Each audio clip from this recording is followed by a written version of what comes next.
ya ya ya ya ya ya ya. Ay ya ya ya ya ya. Ay ay ay ay ay ay ay ay ay ay ay.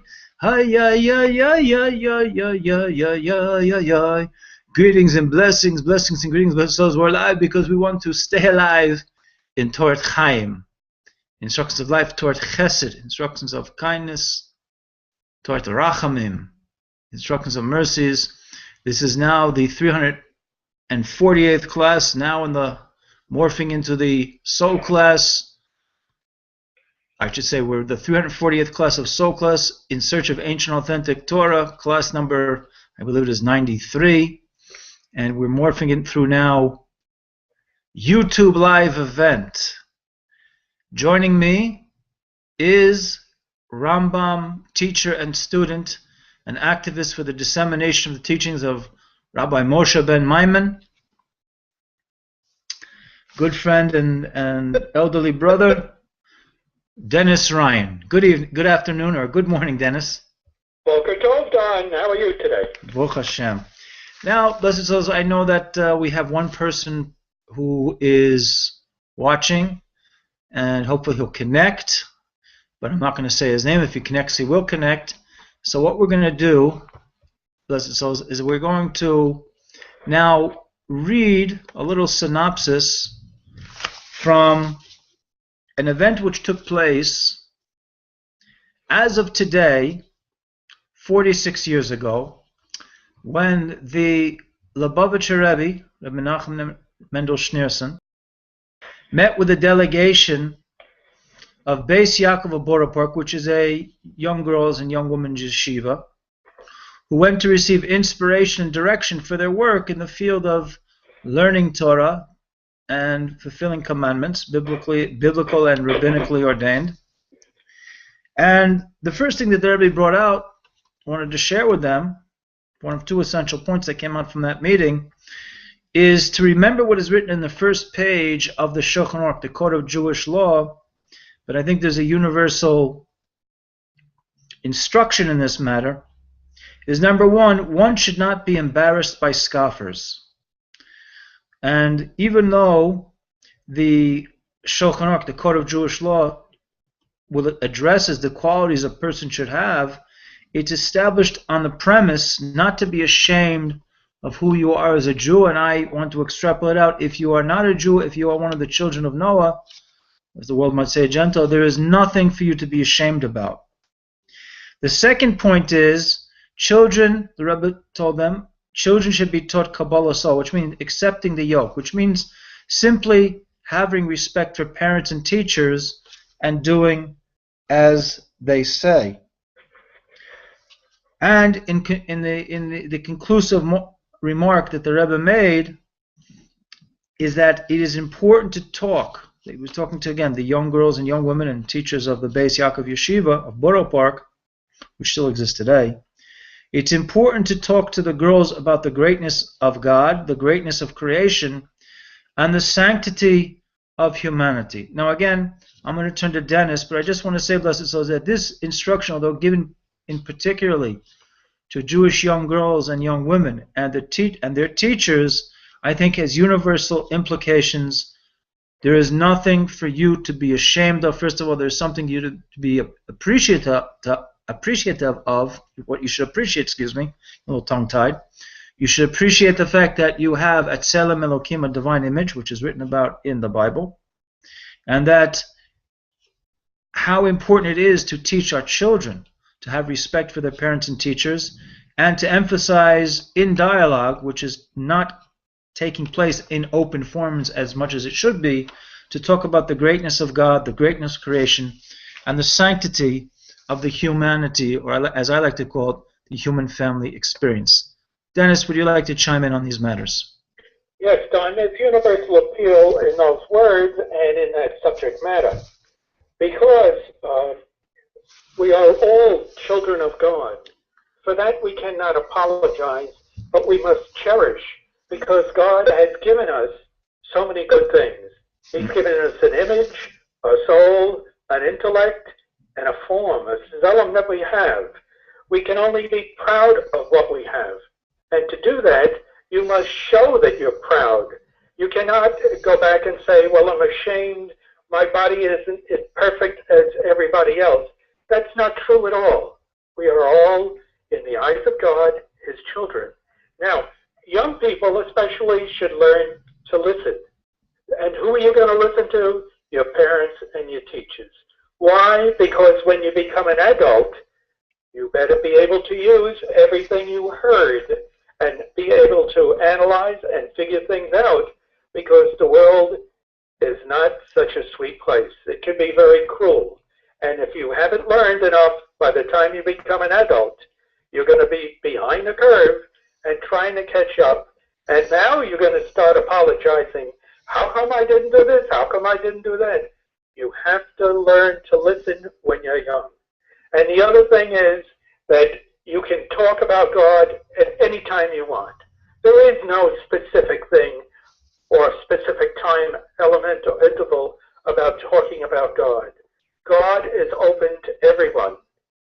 Be part of it.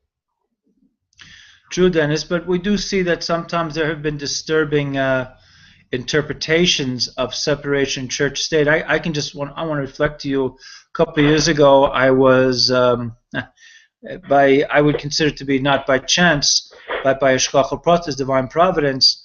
There was a breakdown in the Brooklyn MTA subway station, which happened, subway trains runnings, for which train I needed to take, either whatever, it doesn't matter. I think it was an R train to Pacific Station, take a 4 back to my home in Kessler Crown Heights, Brooklyn, New York. And I was forced to walk several blocks.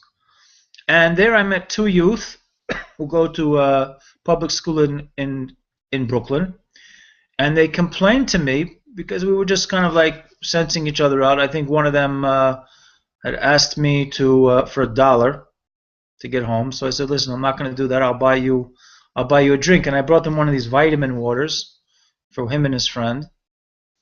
And while we were talking, they had some questions about me as a Jew, and I tried to answer them.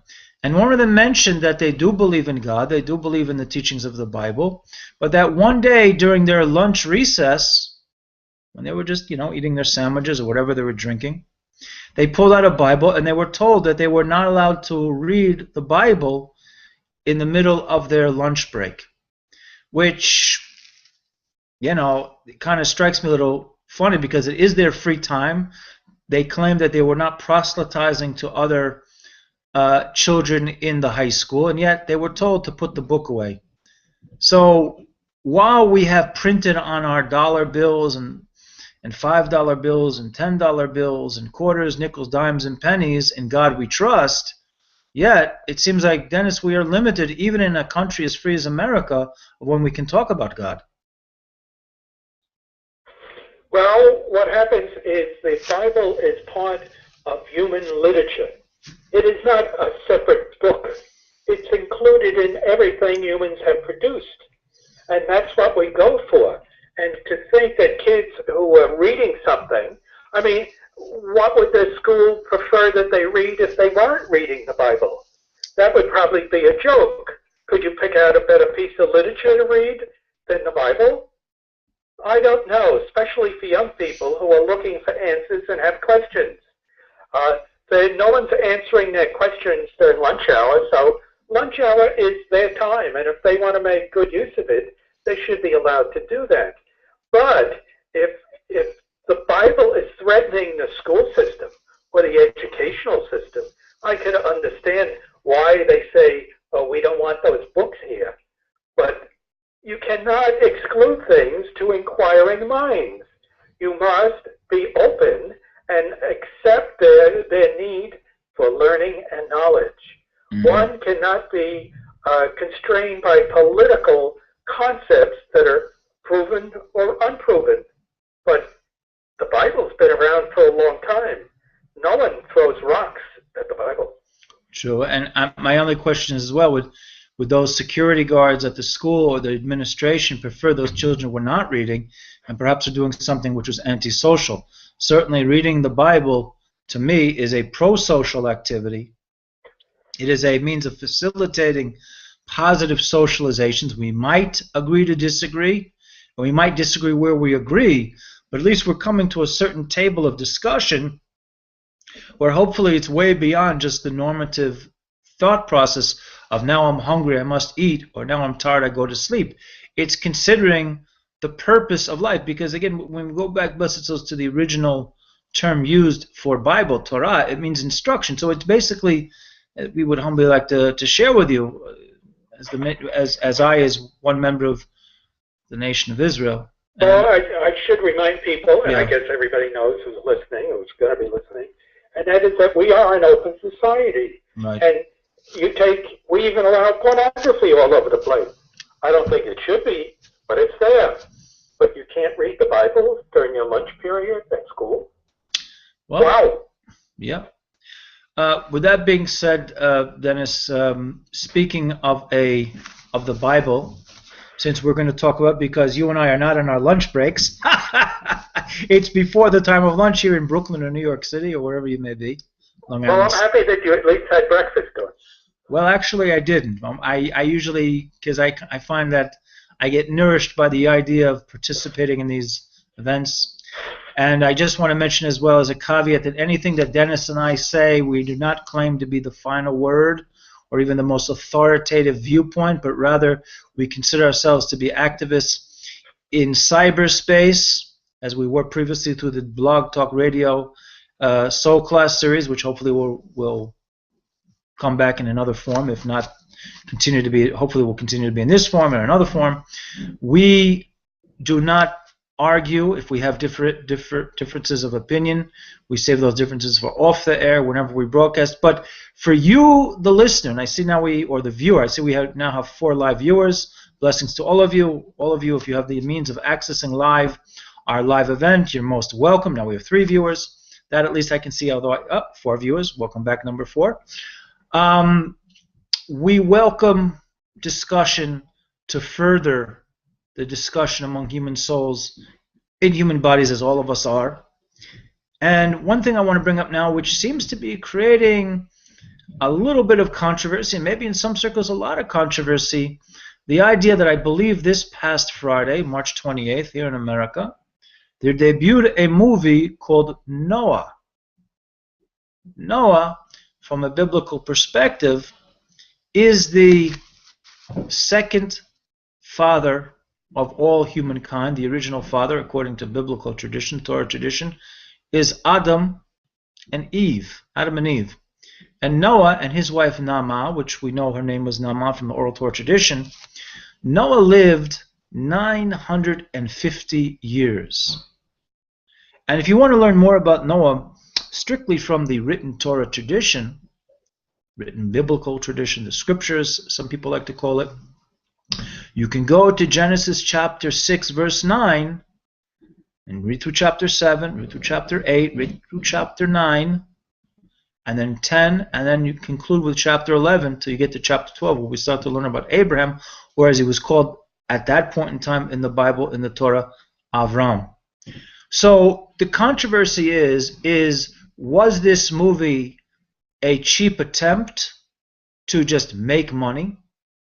And one commentator I saw earlier before this program was saying that there is a history of movies made to try to cash in on the frailties of human consciousness, because most people here in the West have some sort of connection to the Bible. They either accept it or reject it or feel in between on the matter. Nice stories, allegories, but we of the Jewish people, since we received this transmission of the story and the instructions that we could learn from the events which took place before the flood, and when Noah was told to build the ark, and what took place after the ark, these are all factual matters. In fact, in Turkey, they do believe that the remains of the ark are laying there in the mountain of Ararat, Hari Ararat, which in fact is the mountain that is mentioned after the event of the flood. Something else I want to mention before we turn to Dennis for comments, questions, and concerns is that the building of the ark, in and of itself, took 120 years to build. So Noah started building it when he was 480 years old. When he finished, it was 600 years. And Rashi comments, who was the primary elucidator of the oral Torah tradition, during those 120 years, when the people of his generation were asking, what in the world are you building? He said, well, God has told me that he's going to send a flood to destroy the world if we or you do not repent. So there's no way that a movie, I don't know how many hours, I don't know if it's an hour and a half or 2 hours, even 3 hours, can even attempt to cover the monumental occurrences which took place over 120 years to build the ark, and another year with the flooding of the earth, and then the things that transpired, after Noah and his 3 sons were all blessed by God when they were leaving the ark, Ham, Sham, and Japheth. There's no way the movie can portray that. But what the movie can perhaps project is that, and again, I'm not planning to see the movie. What I hope the movie will project is to explain to human beings at this time in the 21st century that if man lives without a sense of injustice and promotes injustice, whether subconsciously or consciously, in insidious or a covert manner,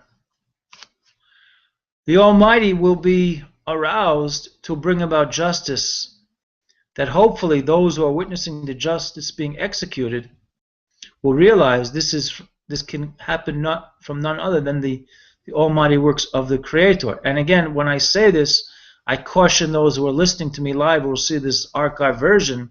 In no way, shape, or form am I prepared to interpret any current event that is taking place or has taken place recently as indicative of divine anger. I'm not a prophet, nor would I promote myself as that. But there is a type of spiritual mechanics, a spiritual physics that does exist, known only to the Creator, because we are living in a physical world with energy and matter. And when the energy is misdirected or the matter is misdirected, there are going to be consequences. Dennis, your take on these matters? Yes, it always surprises me how some people say, oh, here comes another biblical idea. What people tend to forget is that goes along with the history of humans. The biblical ideas cannot be ignored. You may want to ignore some of them.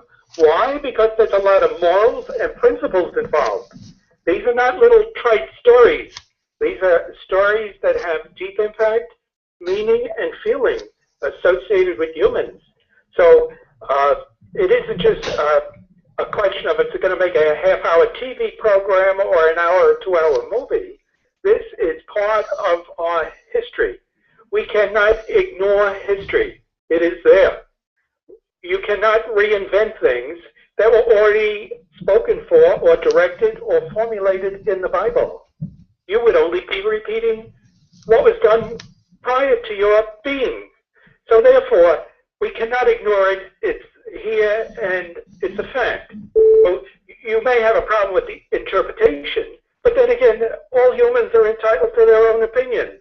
Mm-hmm. But what do the bulk of people understand, believe, and learn? I place my hope and faith in my fellow humans to come out with a good, positive idea regarding morals, principles, and even faith. Why? Because no matter what distracts them, they stay on track to a certain extent. We are imperfect. That doesn't make us bad. Thank you, Dennis. At this point, I want to share with anyone who is watching this live broadcast. I feel like I have, do we want to call it mission? No, I feel I have found a book that before we start openly telling individuals what to do, because it's not really my job to tell you what to do, but as I like to think, I am trying to encourage you to reconsider your present state of consciousness and hopefully want to upgrade it. And I speak of myself before anyone else. There's a wonderful book that has come out. Let's see, it came out in 2011, and it's printed by the Academy of Shem Press. And this book was written by a Mr. Alan W. Cecil.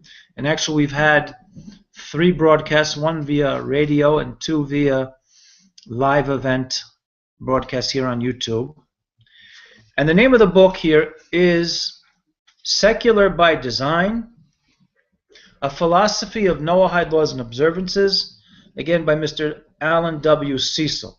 Again, I do not profit by promoting this book, but I think I can help others regain a sense of loss in terms of total consciousness of their previous perceptions of the Bible, because one of the things that Mr. Cecil does in this seminal work is he dissects extremely precisely the leading voices of the past 300 plus years of what is known as, quote unquote, the Enlightenment movement.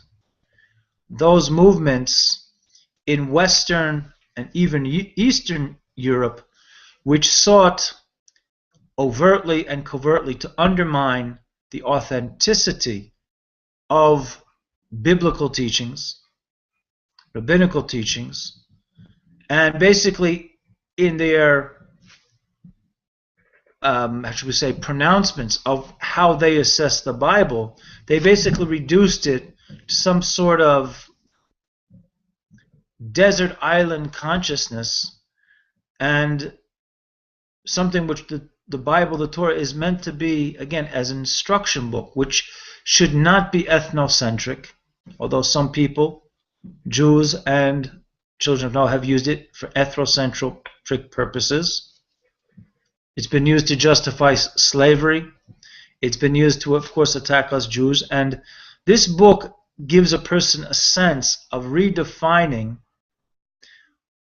how our minds have been affected over the last several hundred years. And he also goes back into Greek and Roman philosophy and the early distorters of other faiths in order to, so to speak, bury something which cannot be buried.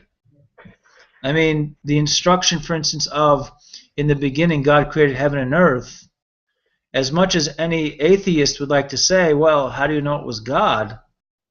Well, that teaching somehow has survived being burnt, being buried, being misinterpreted, and those who want to misinterpret it, I feel pity on them.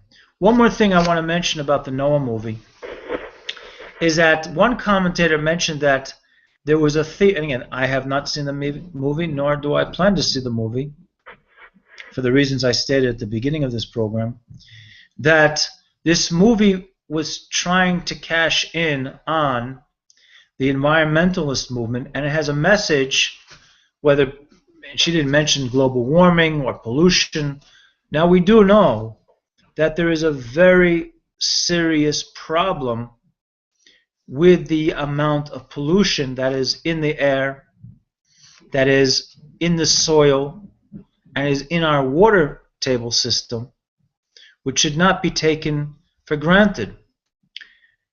But there is also an element that can be connected tangentially to the universal code of the Noahides, but is directly a negative commandment, meaning something we of Israel should not transgress. It's called do not destroy. It's called bal tashchit or bal tashchis.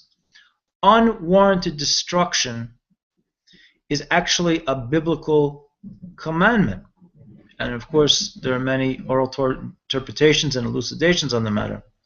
So the idea, and also this reviewer said that this idea of the environmentalist viewpoint projected as she understood it in this movie, and she said, well, by the way, environmentalism today has become a religion unto itself. Well, that may be true for those who want to consider it a religion. I don't consider it a religion. I consider it one of the mitzvahs of the Torah, of the commandments of do not destroy. Dennis, can we flesh out these ideas that, protecting the planet is not a religion. It's actually something that God wants us as stewards of the earth to work on, to avoid unnecessarily polluting the earth? Well, the first point you made, Don, was that everybody's entitled to their opinion. True. But the one thing that we all believe, and I think most of our listeners would too, is that the truth will prevail.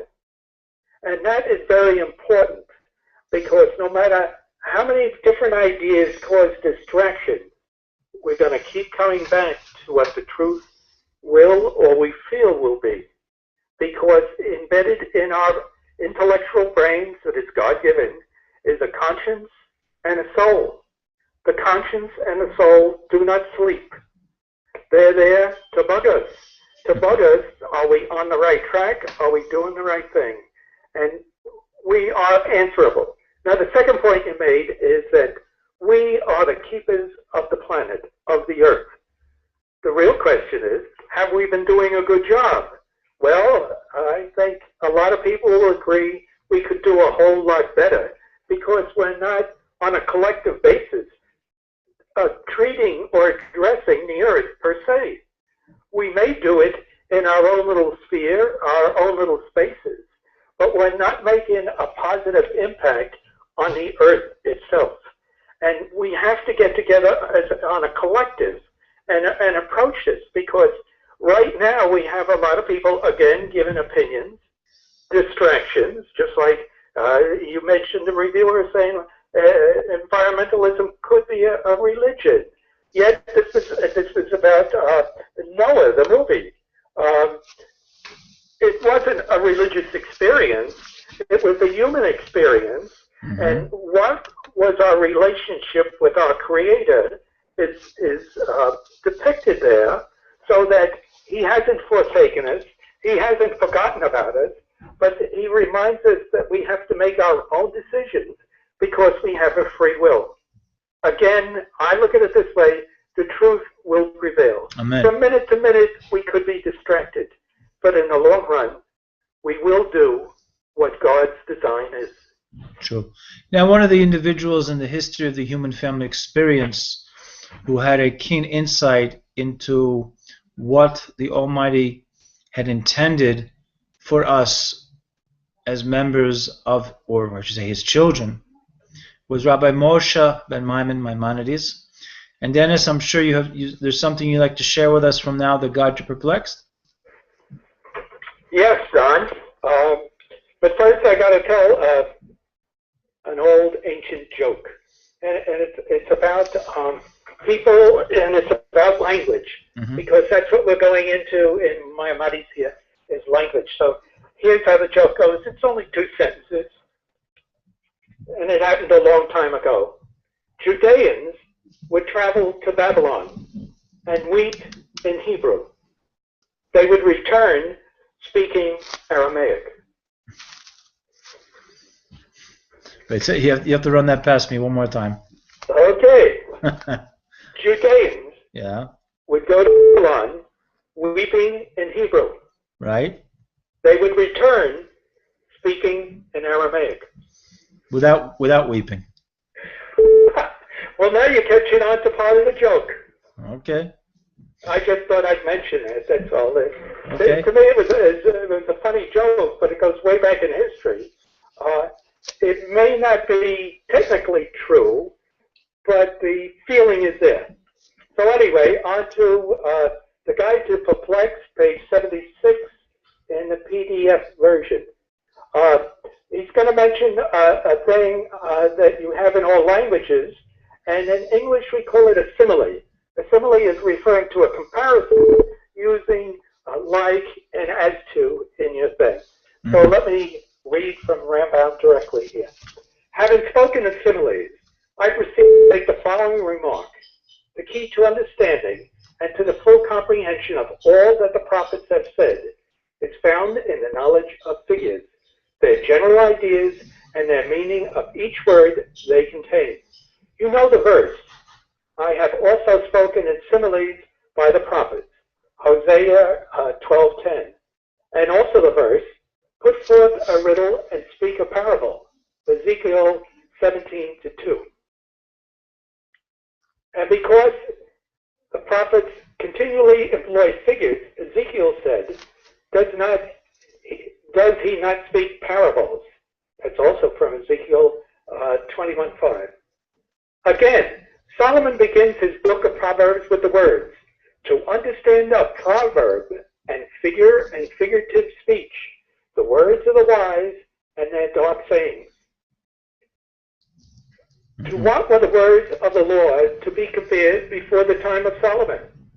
To a well with waters of which are of a great depth, and though cool and fresh, yet no man could drink of them.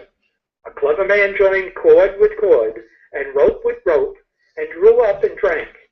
So Solomon went from figure to figure, and from subject to subject, until he obtained the true sense of the Lord. So far go the words of our sages. I do not believe that any intelligent man thinks that the words of the law mentioned here as required the application of figures in order to be understood. Can refer to the rules for building tabernacles, for preparing the lulab, or for the 4 kinds of trustees. What is really meant is the apprehension or profound and difficult subjects concerning which our sages said, if a man loses in his house a selah, or a pearl, he can find it by lighting a taper worth only 1 issah.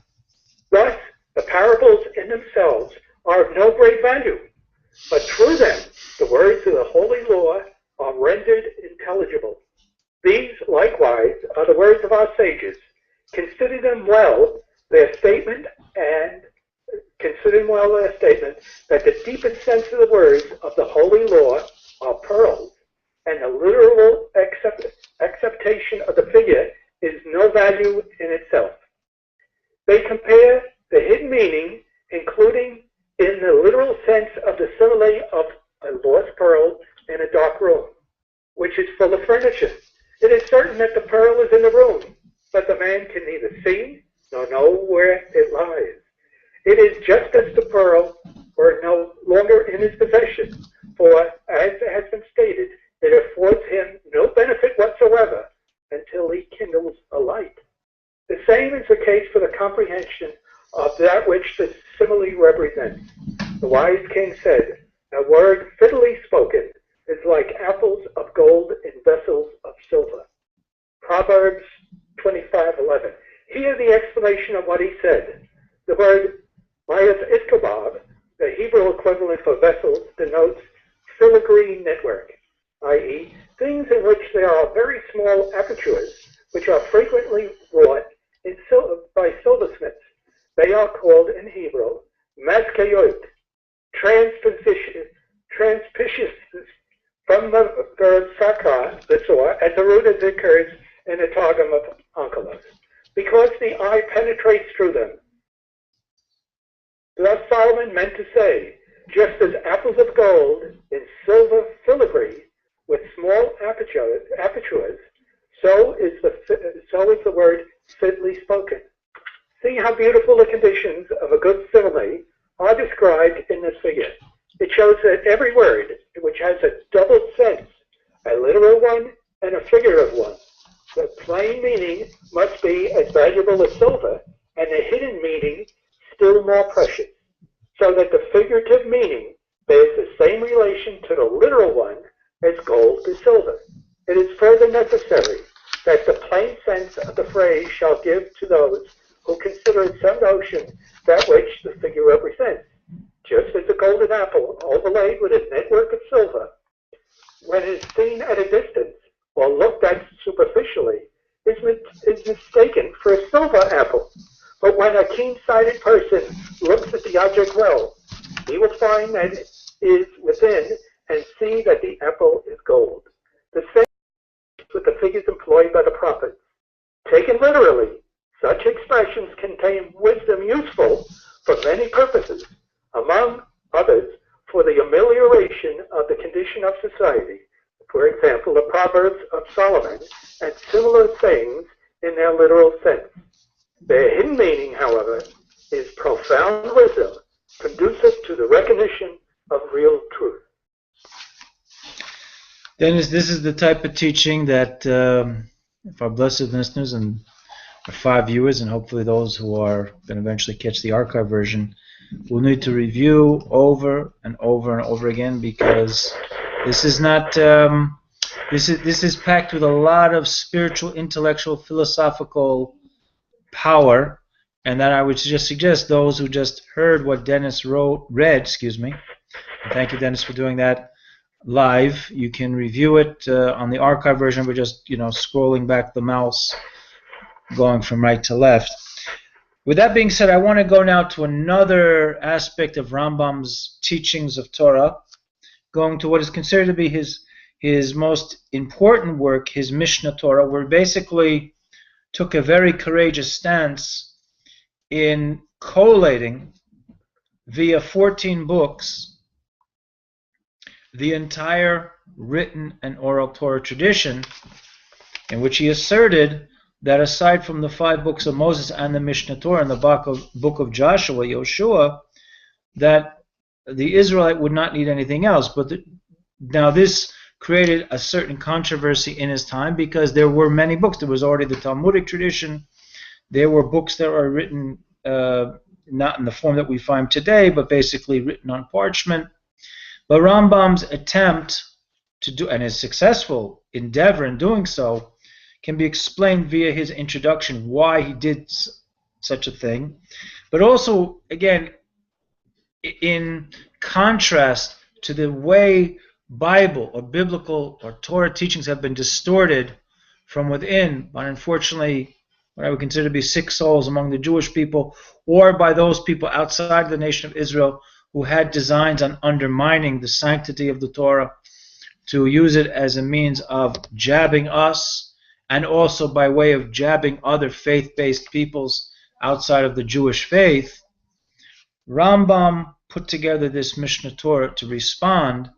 And again, I think it's a wonderful place for anyone to really begin, if they want to reassess how they look at the teachings of Torah. So I'm going to read a couple pages here now, and it goes like this.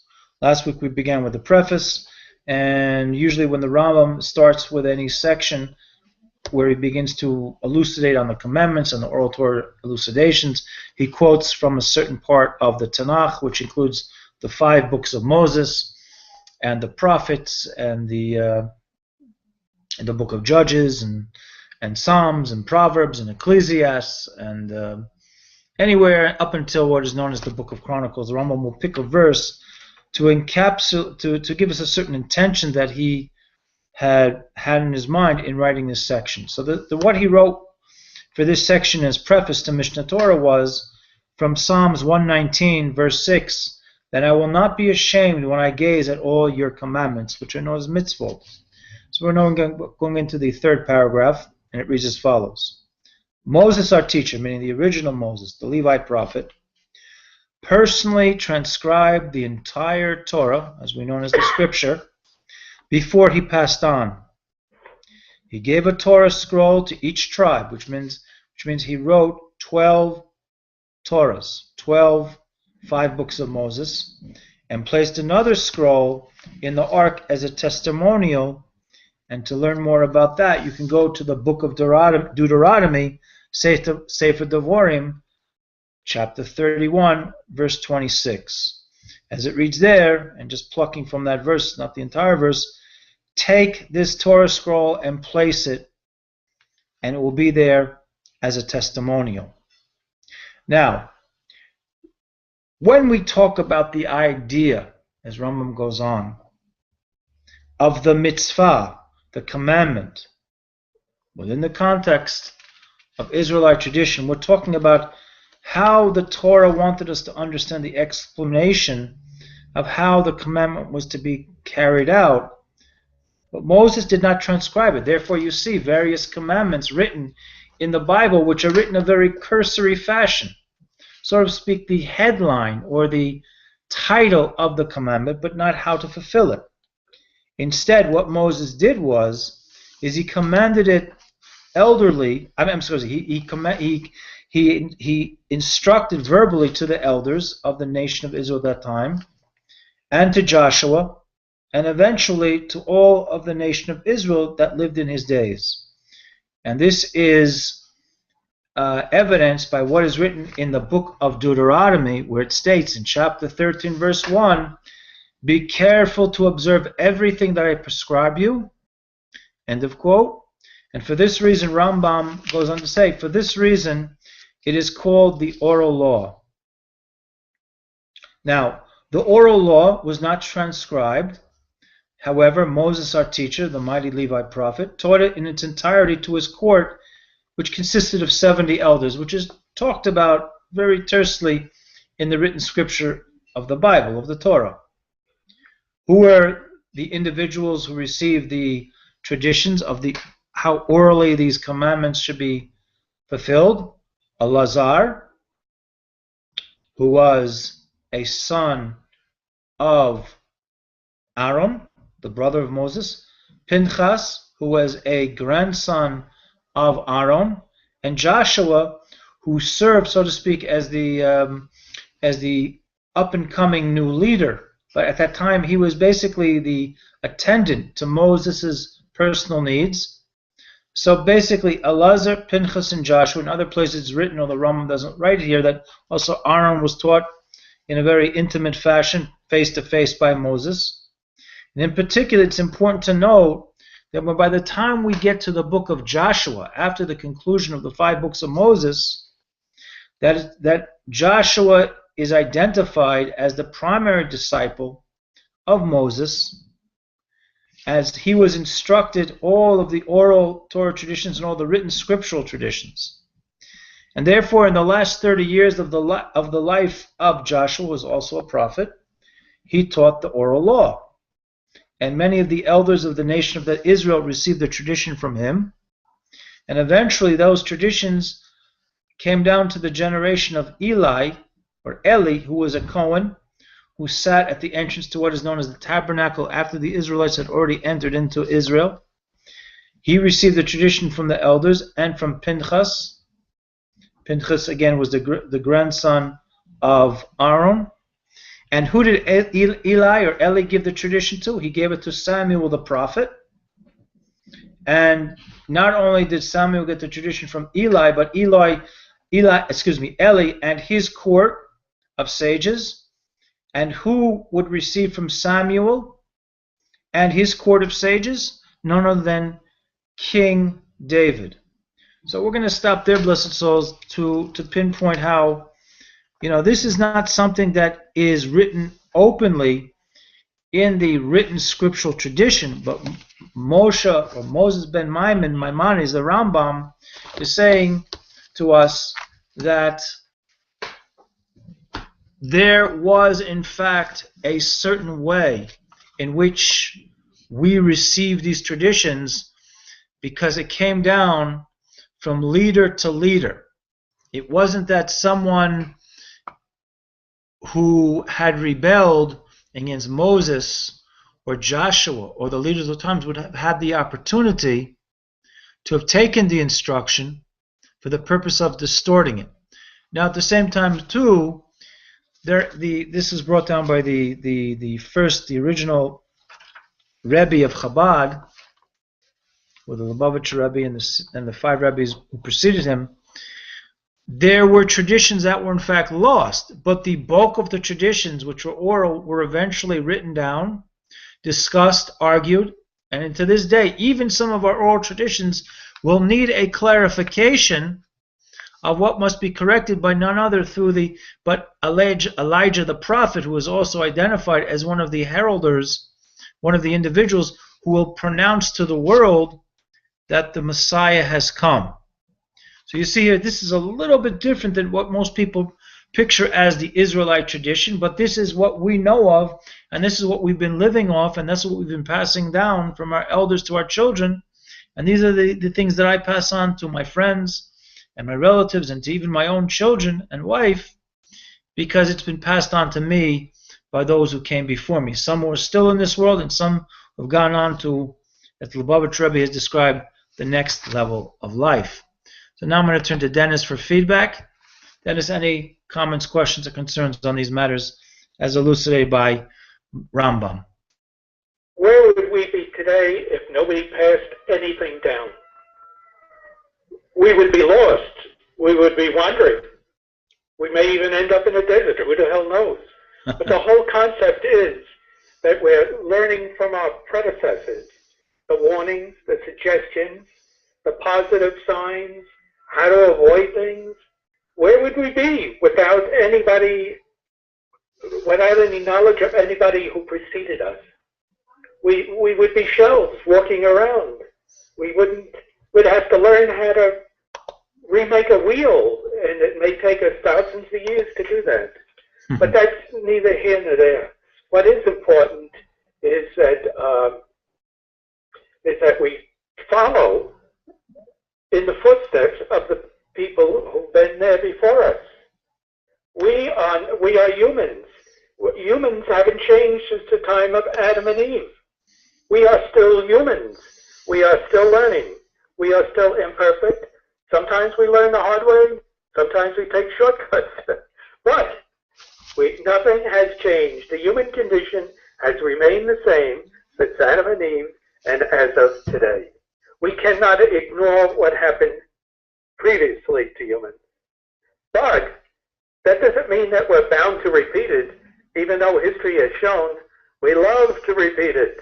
We love to kill our fellow man with excuses. But can we kill our fellow man's ideas? What you mentioned before, Don, you went over rather quickly over a traumatic thing in the world of belief, and that is there was a point in time, namely during the second temple, and that is the combining of the oral with the written Torah, or the written Bible, or the Pentateuch, or the Tanakh. I don't care what you want to call it. Right. The combining of the oral and the written. Most Christians didn't really care too much because it didn't matter too much to them. Because even today, in Christian services, we read from the Old Testament and the New Testament. Most Christians believe it's all one and the same in some way, shape, or form, because there's only one God. However, the Jewish people at the time had a very, very serious argument about this. The Pharisees, who were in charge of one part of the Second Temple at the time, said, we must combine them. The Sadducees said, no, maybe we shouldn't. Then the Karaites began, because they said, who should believe in the oral? We got to take someone's word? I'd rather trust what is written. The Muslims said, no more oral. Then we get into too many arguments and disagreements. We'll just stick with the written part. Well, if you think you can exclude part of what happened to humans, you're much mistaken. It creeps into our everyday lives today. It may have a different name, a different label. But why is it the same? Because humans are the same. And what had happened to them before will happen again. True. If the lessons were not learned from the mistakes, and there also were accomplishments of previous generations, that the history is a guide, and when it's used to spiritually abuse or spiritually misguide or intellectually misguide individuals, history becomes a form of hysteria, which eventually will be replaced by the hopefully true history of the. I mean, this is one of the things that I look forward to with the coming of the redemption, is that the Mashiach, the Messiah, will facilitate the transmission of human history, not by playing some sort of, revealing to us that there was some sort of app which existed 2,000, 3,000, 4,000 years ago that recorded everything, but rather an oral elucidation. I mean, it's going to take, I think, a lot of time to remove the cobwebs of distortion from the human family experience, but I'm sure that because there will be inquisitive minds on the part of those human beings living at the time of the universal redemption, that since these are questions that are coming from some sort of connection to their divine image, they'll want answers to why such a thing had happened, and the Messiah will come. Just as within our oral Torah tradition, there is an expression used in Talmudic Gemara teachings, which is called teku, meaning it's sort of like a checkmate between one opinion and the other, and the one who will come to remove the lack of clarity concerning a certain matter as it pertains to Jewish life, or an issue which eventually could affect not just the people talking about that issue from those days, but for future days. These matters will be resolved through Elijah the prophet. Now, that being said, yeah. For you and Gudrun, I'd just like to state that I hope the questions never stop. That's right, because that questions, the previous Lubavitch Rabbi Yosef Yitzhak Schneerson of Lubavitch said, the virtue of a good question is a half an answer. But the lacking of a good question is that it's only half the answer. Therefore, we have to seek out the other half. That being said, blessed those, as we traditionally reserve the portion of the class towards the dissemination and making people aware of such ideas do exist. Perhaps, I'm sure many of you, not all of you who are watching us live or have heard or will eventually view this program on the archive version, can remember a song, Be Happy, Don't Worry. Well, that actually has within it a very profound instruction which can be traced back in general to Torah instruction, biblical instruction, but also in a particularized manner to the teachings of Rabbi Nachman of Breslov, who lived from 1772 to 1810 until he went to the next level of life. And I found a pamphlet here which is distributed on the streets of Brooklyn and other places of the world, wherever you have Breslov Chassidus. And the concept is actually mentioned as well by Rambam, who mentions it in Mishnah Torah, that a person who has a good heart / happy heart is feasting continually all the days of his life. So I'm going to go into some teachings here by Rabbi Nachman, as has been basically simplified, but there is a complexity to this simplification as well, I like to point out. But it goes like this.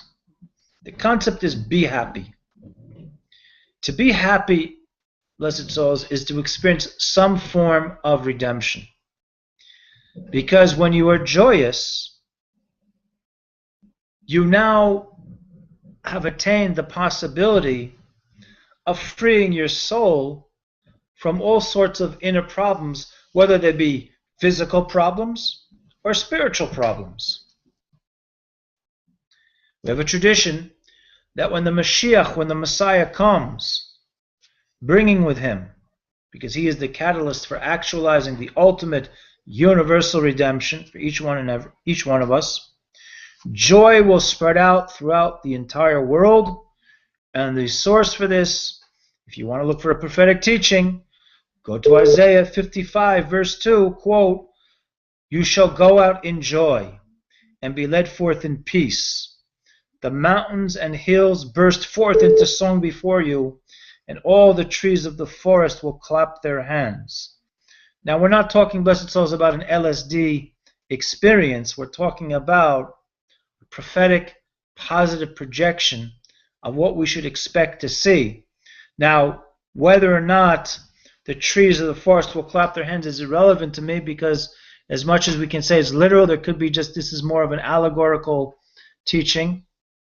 However, I mean, for myself, I just want to get a little tangential, but I think it's getting to the point. One of the pleasures in my life that I like when I need to take a break as I walk in the streets of wherever I am, whether it be Kesakron Heights, or sometimes I ride my bike through Prospect Park, Parkside North and South, or riding through the streets of Borough Park, on a day where the wind is evident and the trees are blowing through the wind and there are leaves on the trees, I look at that as sort of like an orchestrated demonstration, or hinting to the idea of how eventually all the trees of the forest will clap their hands, because there is it's almost like the ballet of trees, the ballet of leaves, the angels who are being commanded to move, the winds that that not only give me respite temporarily as I walk through the streets to be cooled down with a refreshing blast of oxygen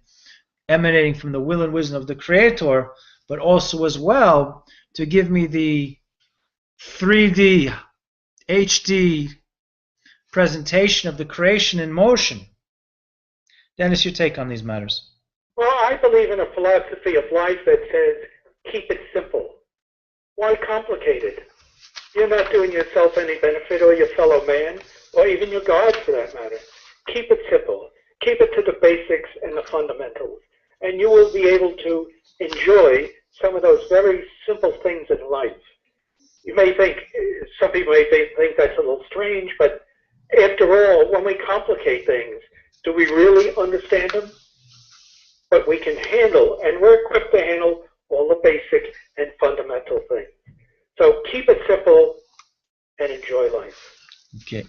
The next part I want to share from this little pamphlet here of Be Happy is that joy has within it the potential of taking away our problems. Joy can give us the strength to bear whatever troubles we may be going through.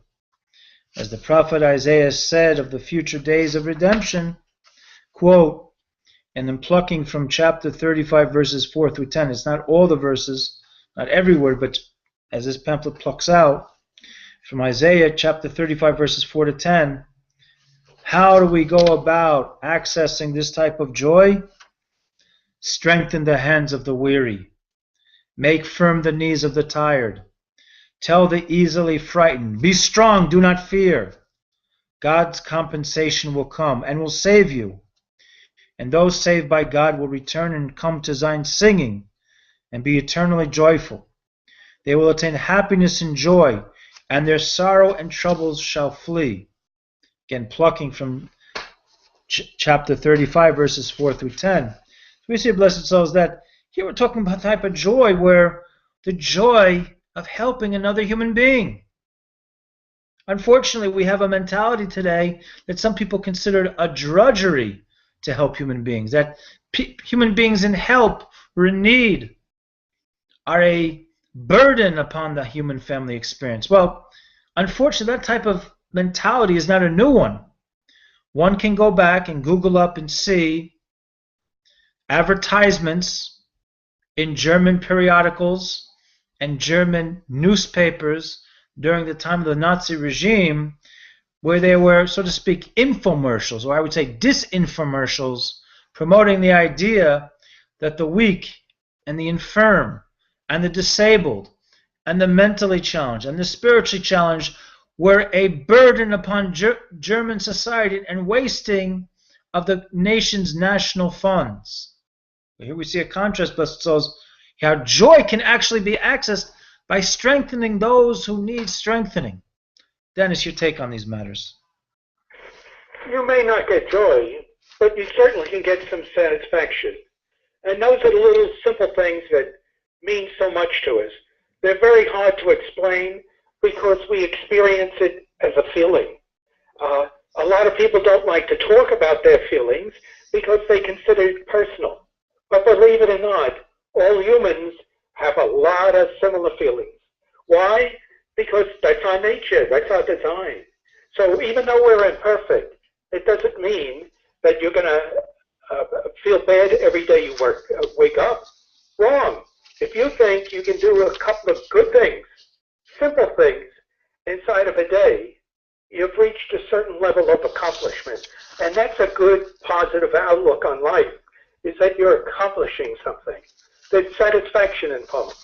If you're not looking for satisfaction, you're wondering, and wondering.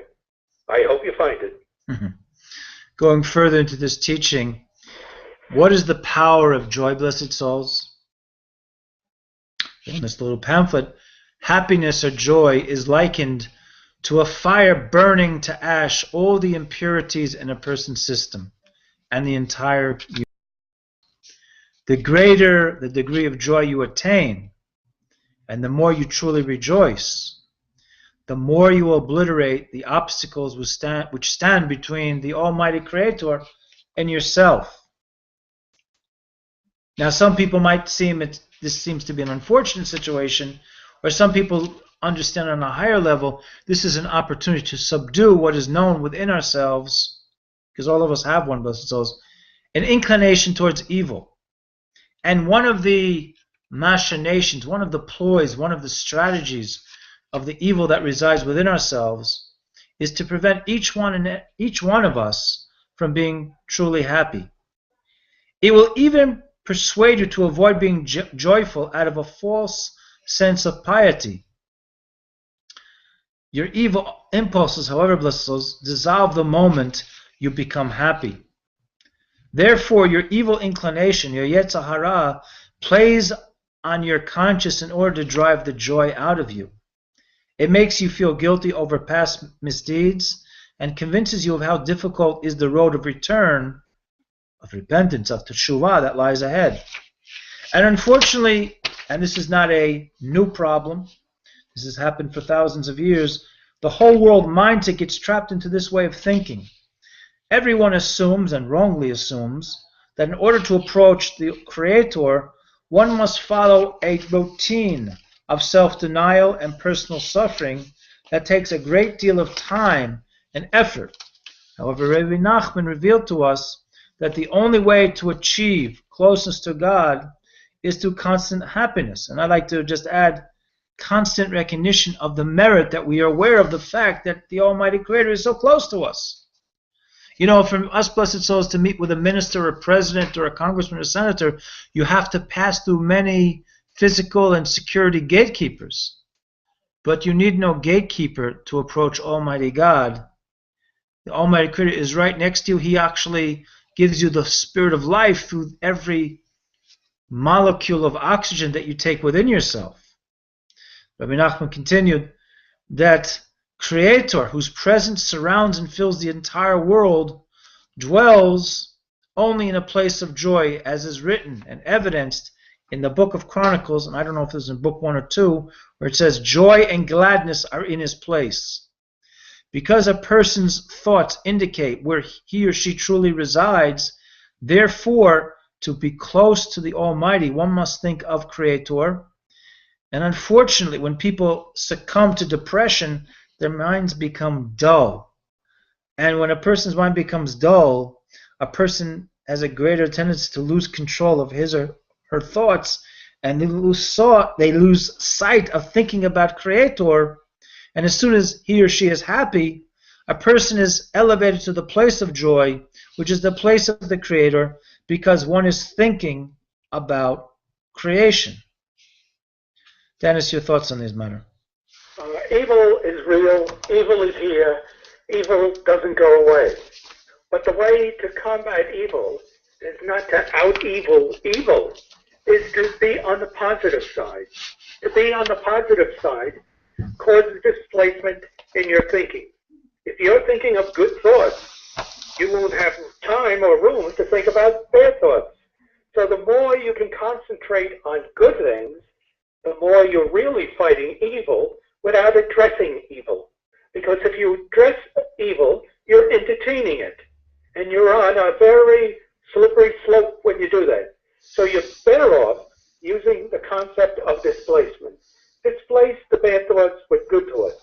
You can do that by concentrating and focusing on good things, joyful things, and things that have real meaning. Why? Because there is no real alternative. If you can think of God, think of positive things, think of good things, you will enjoy life probably a little bit more and have less thoughts about evil. Thank you, Dennis. Now we're going to turn to a seminal teaching from within Chabad Chassidus, which we've been sharing, which we began sharing on during the radio broadcast of Blog Talk Radio.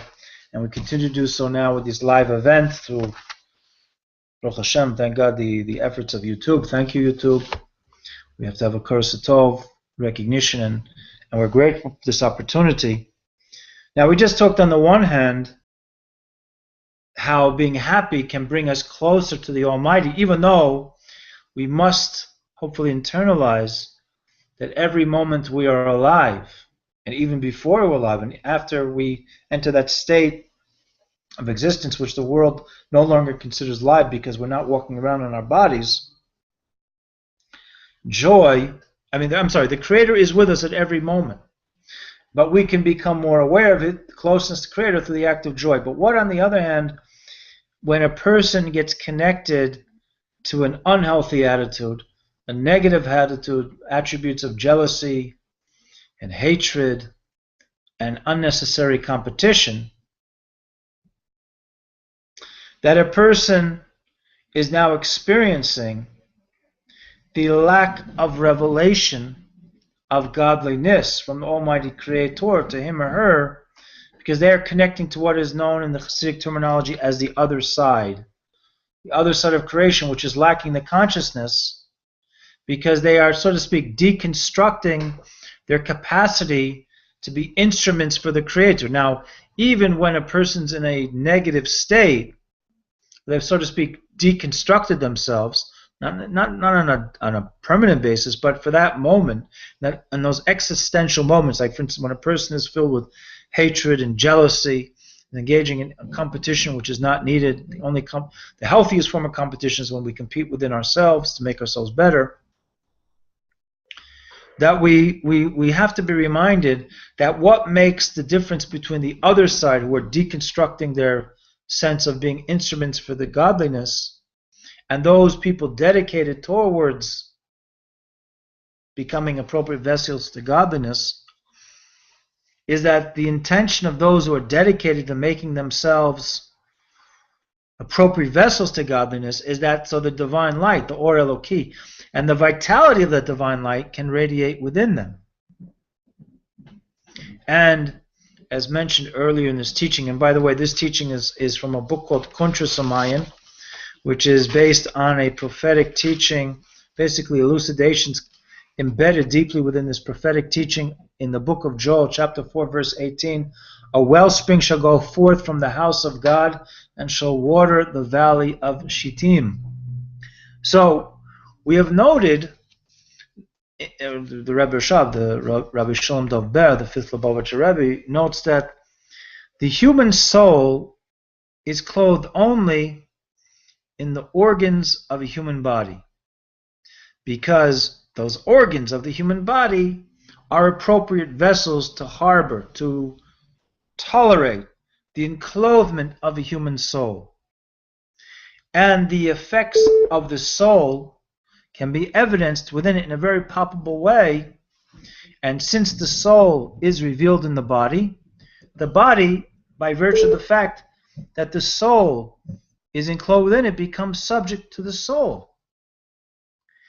And the soul can be revealed and clothed in the body to the point of the body enjoying actual life. Therefore, an animal body, say like of a horse, of a whale, is not appropriate for the human soul, just as the soul of a donkey or a monkey or a goose is not appropriate to be enclosed within the human body. Now, those individuals who have considered to be a task at hand to make themselves essential vessels for godlyhood can in fact enjoy true revelation of Godhood within them and become totally subjected to the Creator's will. And because they nullify themselves within them, when they nullify themselves before the Creator, the revelation is even greater within them, and the divine light clothes itself inwardly and unites with them. And again, this side, which is connected to our evil inclinations, is the act of deconstructing the vessels, or not being vessels at all, for godliness. Now, we see some examples where individuals or attitudes have been cited in the written scripture, and particularly in the prophetic teachings.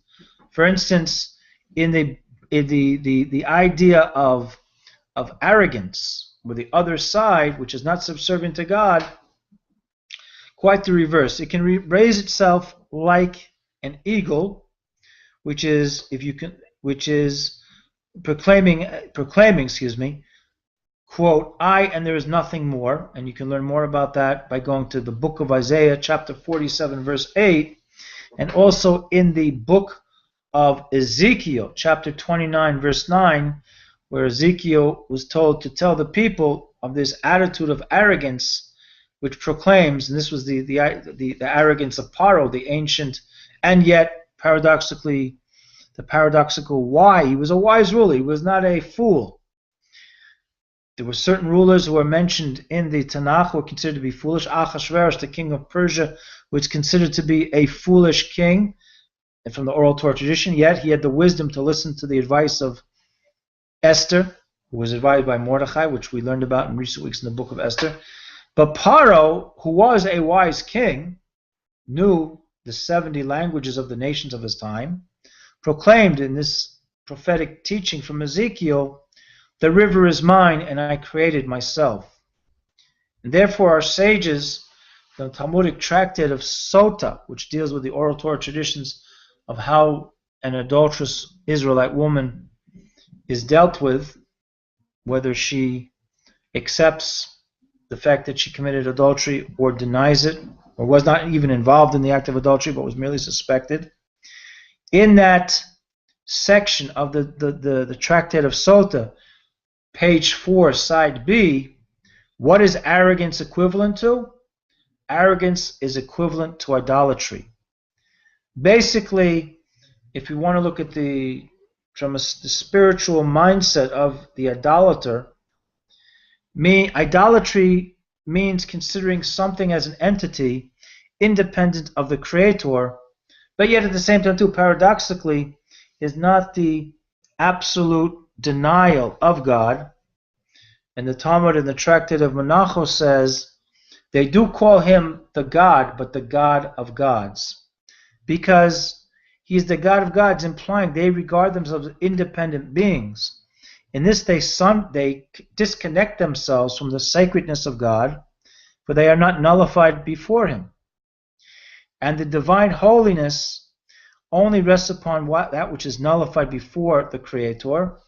And the Zohar calls them, those people who consider themselves to be independent beings outside of the true existence of the one true being, the Creator, and that attitude are called mountains of separation. Like you have two mountains parallel to each other, but never shall the two tops connect.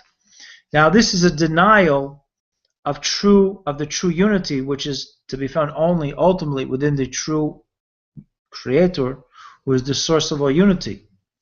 And that everything is actually considered nothing in his presence, truly nothing before him and his will, yet before him, the Creator and his will, life is given to all and constantly creates them, from what Dennis has used in previous broadcasts, Blog Talk Radio, ex nihilo, or as we understand it, yesh mi'ayin, something from nothingness.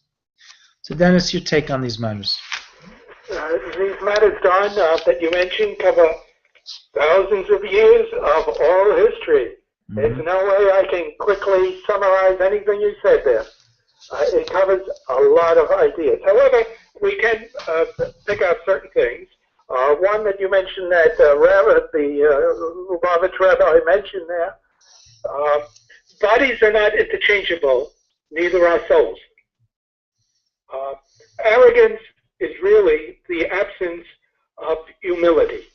But arrogance implies that you're almost challenging God because you think so much of your own thinking.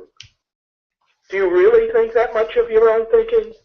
Or maybe you should eat a little humble pie and enjoy the pie. Because if you think you can challenge God, or reasonably think on certain points you can challenge because you're arrogant, that is like a slow-spreading disease. It's going to affect other things. So it's like a bad habit that you don't want. But humans, we all have an open mind, we all have free will, and you can pick and choose what you want. But we should be seekers of the truth to find out if we're on the right track or not. There's many ways of doing that, and there's many questions to be asked and answered. But we must be mindful of our own situation. In other words, from time to time, we must take inventory to see, have we picked up any more bad habits? We're going to end up with some of them. Just I hope and pray that they're little ones. Thank you, Dennis. Now we're going to turn now to something we didn't really give proper addressing in the last broadcast via the live event YouTube, which, by the way, if any of you want to eventually participate, last week, for instance, we had Roger Oberlin of Ohio, and we also had Susan Randalls of Saskatchewan, Canada. You can connect you can get a free email account, Gmail, and there's an option called Google Plus, which you can upload or download, whatever the correct term is, into your computer, and then you can connect through that. With that being said, we had intended to discuss in greater detail than we actually did last week a verse from the book of Genesis, chapter 4, verse 17. And by the way, we're only about 2+ chapters from the book of Noah, or the story of Noah. So eventually when we do that, bless us, we hope to spend a lot of time. We could probably spend a year plus. And again, even our year plus discussing of the story or the instructions from Noah and the flood will still not give you the entire picture, but rather to hopefully inspire you to look deeper into these teachings and see what type of instructions that you, as a blessed person with a blessed divine image, can extract and internalize into your life to be, so to speak, the microcosmic exemplification of Noah. Not that there should be any more floods, because of course the Almighty already promised that He would no longer flood the entirety of the surface of the earth with the great flood.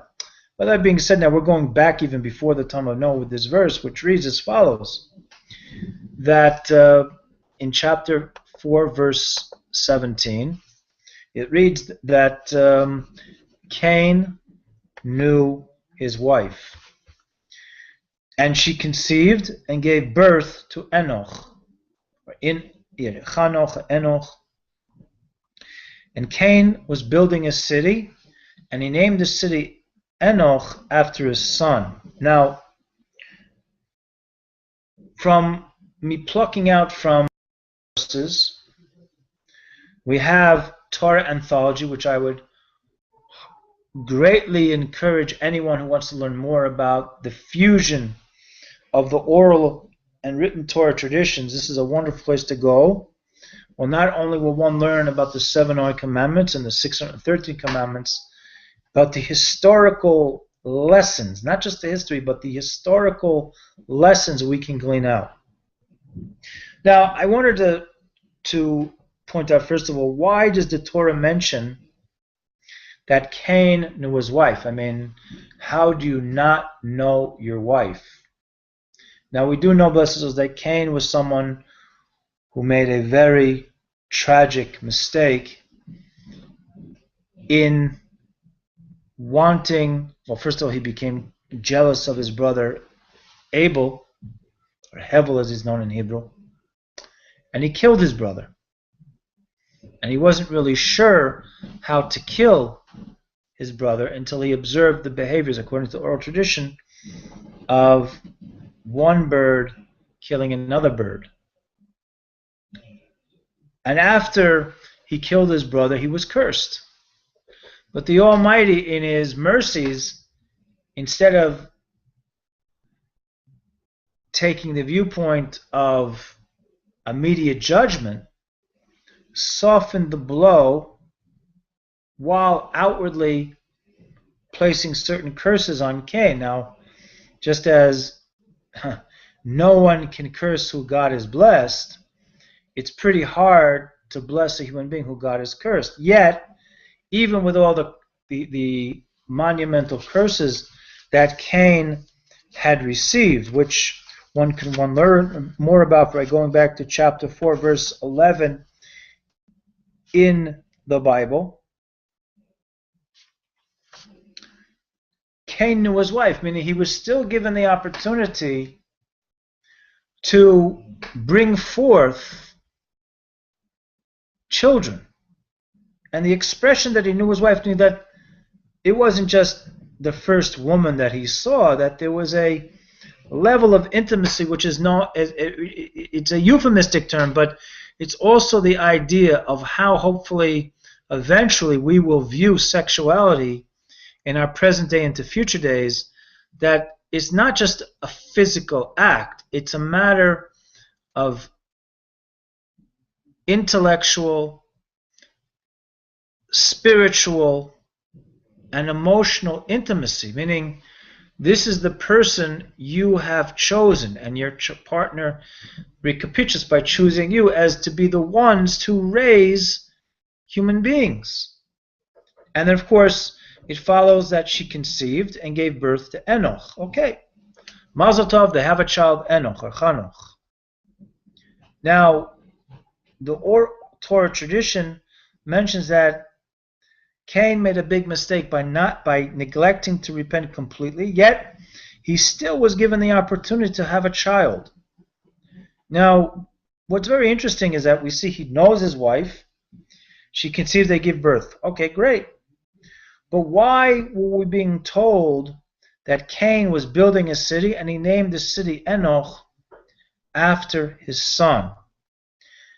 Now, up until this point, I was gleaning from the instructions of the Torah anthology. Now I'd like to take you into the realm of Rambam, not Rambam, not Maimonides, but Nachmanides, who goes on to share with us the following perspectives. The original thought of Cain was, after he was cursed by God, was that he would never have children because of his sin.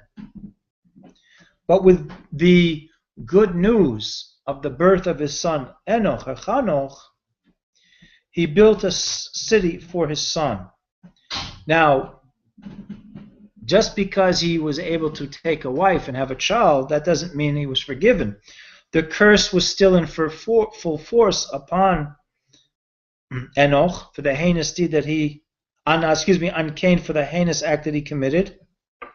And he understood that his works would not prosper. Therefore, he called the name of the city Enoch, or Chanoch, because Chanoch wasn't cursed by God. It would not be fair for Chanoch, who was not responsible for the death, the premeditated murder of his uncle Abel, to bear the curse of Chanoch. And thus, by calling the city Enoch, because still at that time Cain was a fugitive and a wanderer, but no one was allowed to kill him. Rather, the idea was, it was like a sort of like a subterfuge on the part of Cain. By building the city for Chanoch, it was as if Enoch or Chanoch had built it. And while he was building the city, Rambam tells us that he would build a little at a time with effort and toil, and then move and wander off from that place and return there and build a little more. But he was not prosperous in his ways. And the Rambam mentions as well, the descendants of Cain and his works are recorded in Scripture in order to make known that the Almighty Creator is long-suffering and he prolonged the time of his punishment. And this is one of the 13 attributes which are mentioned later on in the book of Exodus, chapter 34, verse 6. With that being said, we're going to turn to Dennis now for his comments, questions, concerns based on these oral Torah traditions. Well, after all is said and done, how important is the curse you were emphasizing? Because if God allowed for all these other things to happen, which were somewhat positive, why was there emphasis placed on a curse? I have a hard time digesting that. I don't doubt it, but I have a hard time following it, because if he did such a dastardly deed and was cursed for it, how come no real pain was inflicted on him because he wasn't allowed to give an eye for an eye, a life for a life, or anything like that. Mm-hmm. However, be that as it may, I'm not going to answer that question because I'm only posing it. Anyway, he did name a city, but there weren't many cities around. Humans always name cities after something they think is complementary. So if you have a son, you name it. We have lots of cities that are named after people, important people, and when we name cities, we usually think of a previous city. Only this time, only for the next time, we put the word new in front of it. All of a sudden it becomes new. But we honor the old by including that name. So humans are strange, habitual people. So what happens to this poor guy Enoch, that's in English, all of a sudden says, what am I going to name this place?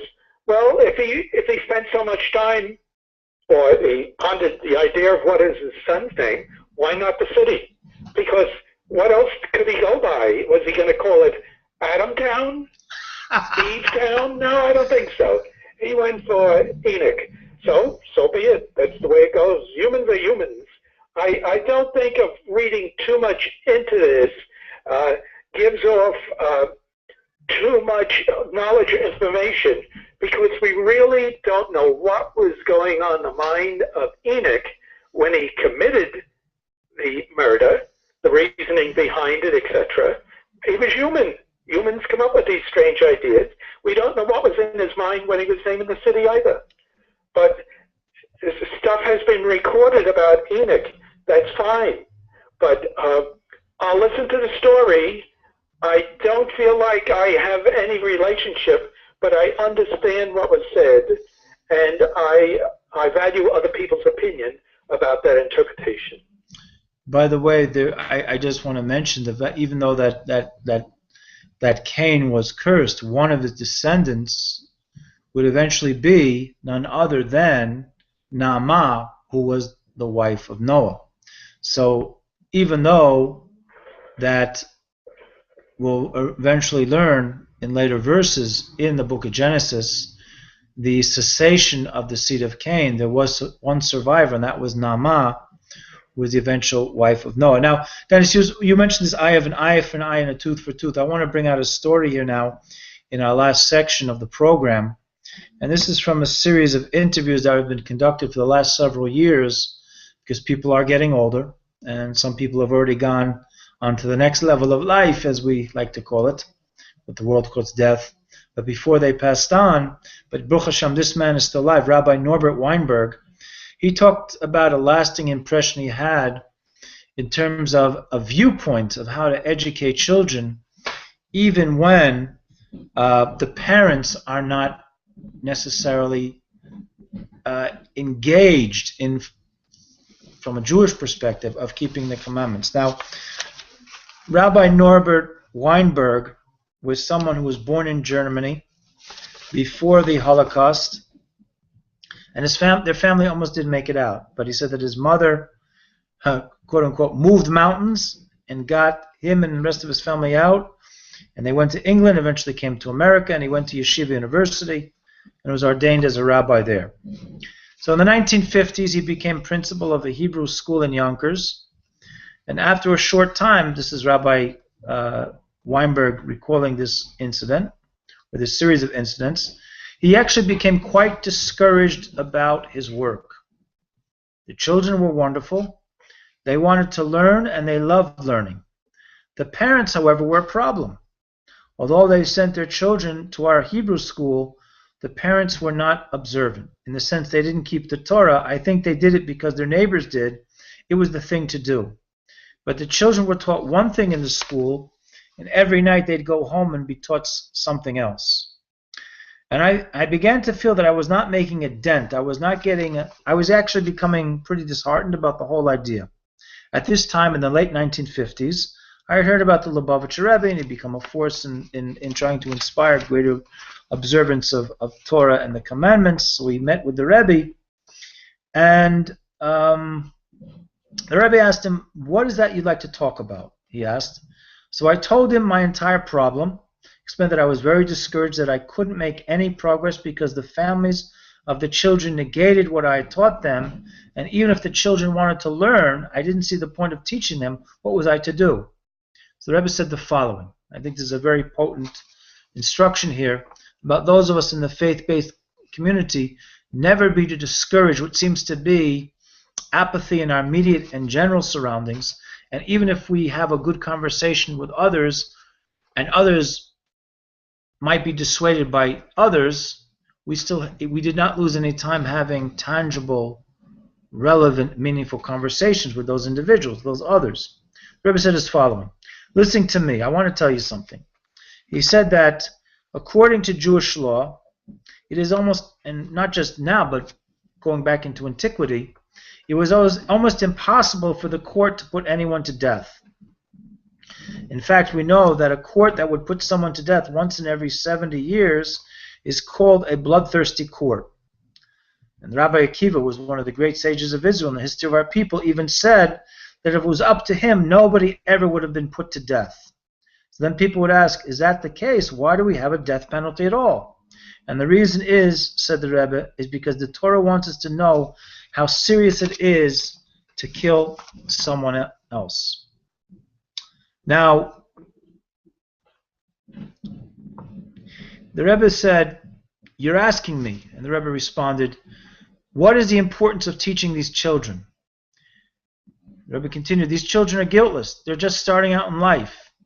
Each one of them could become the greatest people and the greatest of the Jewish people. And you're asking me if it's worthwhile to teach them? Now, even a murderer who was someone who was condemned to execution, if he wanted to have a drink of water within the Jewish context, would have to make a blessing the same way a tzaddik would, a righteous person would have to do if they wanted to drink that water, they would make a blessing. So how can you then deny this child when it was in certain circumstances where their parents would discourage them? How can you deny this child the opportunity to make a blessing? To teach this child to make a blessing, what can be greater? Rabbi Weinberg responded, I think I called him Weinberg before, Rabbi Weinberg responded, I was absolutely stunned. During all my life in education, such a perspective never occurred to me. His words sank in, and we spoke about the practical implications of his approach. As we're leaving, his final words of advice to me were, quote, don't worry about it. Don't worry about what they will or won't do. You just try to do your best with them, and their mitzvahs, the commandments they try to fulfill, will have a strength on their own.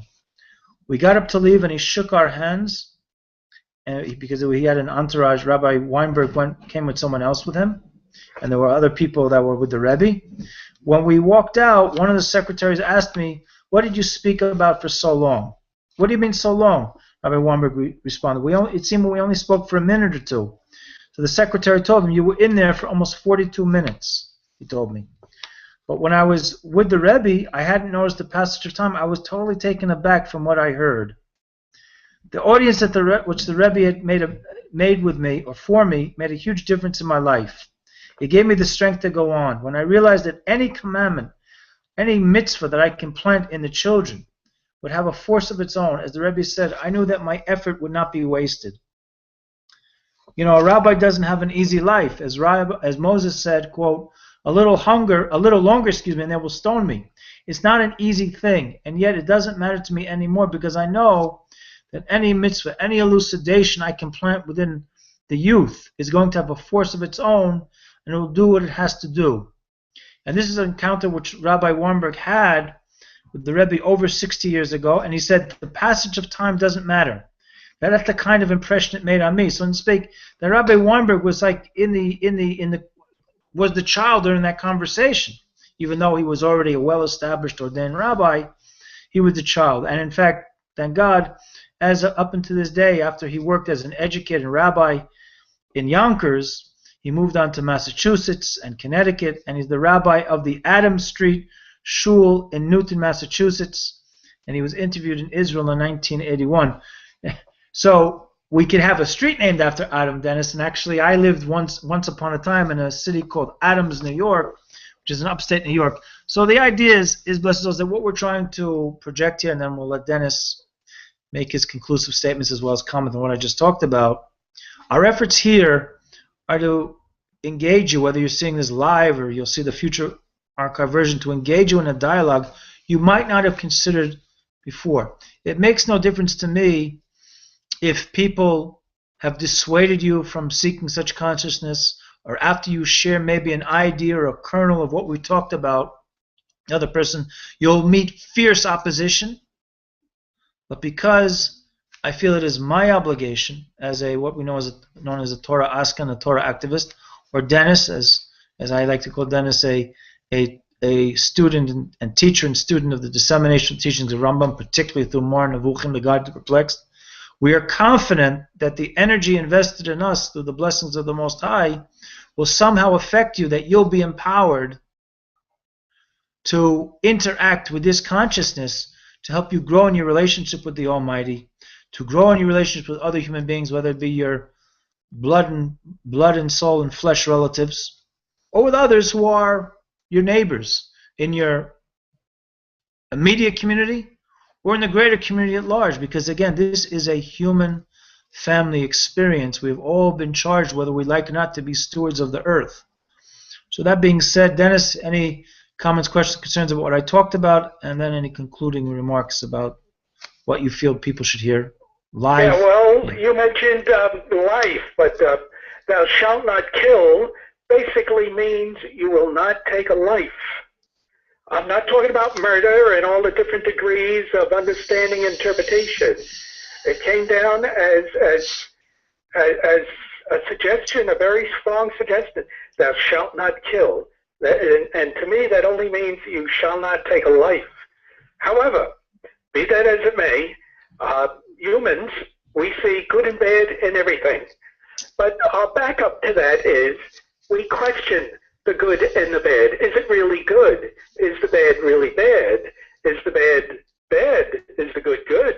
But we don't know, but we have to question that so we satisfy our own mind, our own intellect, so our understanding is accepted by ourselves. So when our parents, or we question what the parents are doing, are they doing it correctly, incorrectly, even if they're doing it incorrectly, you still as an individual have to examine that.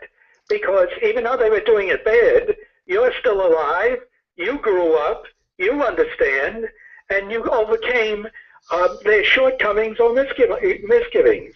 And I don't know if they did it on purpose or not, but that's why we don't get discouraged. We keep on rolling along. The road is there, and there's lots of little speed bumps. That doesn't mean we stop the car. Now, the last part you mentioned, which was, what was that again, Don? What about how if we're involved in transmitting consciousness, that consciousness has a... okay, yeah. What happens is time has no effect on your thinking because ideas stay in your mind. You don't have an eraser. Like at the end of a pencil, for an idea in your mind, it's there. It's whether or not you bring it into the consciousness part of your brain or not. But what happens is, during our lifetime, revelations occur. Things are revealed that are in our mind that come to us, and all of a sudden a little light or a big light or a spotlight goes off, and we realize. That's why we shouldn't be discouraged, because there's always hope. And there's hope in the future that you can adjust and take advantage of. Time, this is not on a clock somewhere. The alarm is not going off at a specific time. It's just a question of how you use your mind and how open-minded you are. Thank you, Dennis. Any concluding remarks before we sign off? My usual concluding remark is love yourself, love your fellow man, and love God, because that's a chain of love that we live with. If you don't have one, get one. If it's broken, fix it. Thank you, Dennis. I just want to conclude that hopefully, not just to the girls of Yeshiva Beis Rivka, Beis Yaakov from 1968, 46 years ago, as the Lubavitch Rebbe had addressed them on the 28th of Adar, but in this time, that there should be an increase of dialogue among human beings, each one of us, blessed and anointed with a Tzelem Elokim, a divine image, which is no dream, which will help us go from scrimmage, that we'll continue to talk about the greatness of the Creator, the greatness of the creation, and how does that relate to our generation for each and every nation, and the sanctity of humanity, for truly we are loved by the Creator because He made it known to us that we have such an entity within ourselves, implanted within ourselves, this Tzelem Elokim. So I just want to conclude, as I've included many times before, whether Blog Talk Radio or YouTube videos, with a Hava Chad, one love, Gorel Echad, one destiny, Kulan for all of us, V'darchi Noam, in a pleasant way, V'darchi Shalom, and in a peaceful manner. And just to remind you that, blessed, you have got to be good, whether you want to accept it or not, because it is the nature of the good to do good. Creator is the source of all good. Therefore, His decision to bring you into the world was an act of goodness. So perhaps you might tremble at the responsibility of trying to do good. And yes, all of us, and I speak of myself before the most, we stumble and fumble, and sometimes we even rumble intellectually, spiritually, emotionally, and we make mistakes. But that's okay, because we just can recalibrate ourselves with the knowledge that we are loved by the Creator, by the very fact He's giving us life, and we are living beings, and we can truly make this world sustainable, because it's the Creator's plan that the world become truly sustainable. And when more and more human beings get together to talk about sustainability according to divine instruction, we're going to come to some disagreement on what that divine instruction is or how it should be interpreted, as Dennis mentioned before. But if we get to this level of dialogue, and hopefully do it in a joyous manner, in a humble manner, which is not an expression of weakness, an expression of strength, that what have we inherited from our ancestors, and hopefully we can all come, speeding our days to accept the revelation of the Messiah, the Mashiach Tzidkenu, our righteous Messiah, who roar out Torah Chadash Mitetetze, who roar out revelations of Torah, that even the ancients, that Noah and Adam, Methuselah, and Enoch didn't know about, and even the prophets which came after them. This is Don Zutzkum signing off and hoping everyone has a pleasant day. And remember, Be'ezrat Hashem, Lahamshich, with the help of the Most High, to be continued.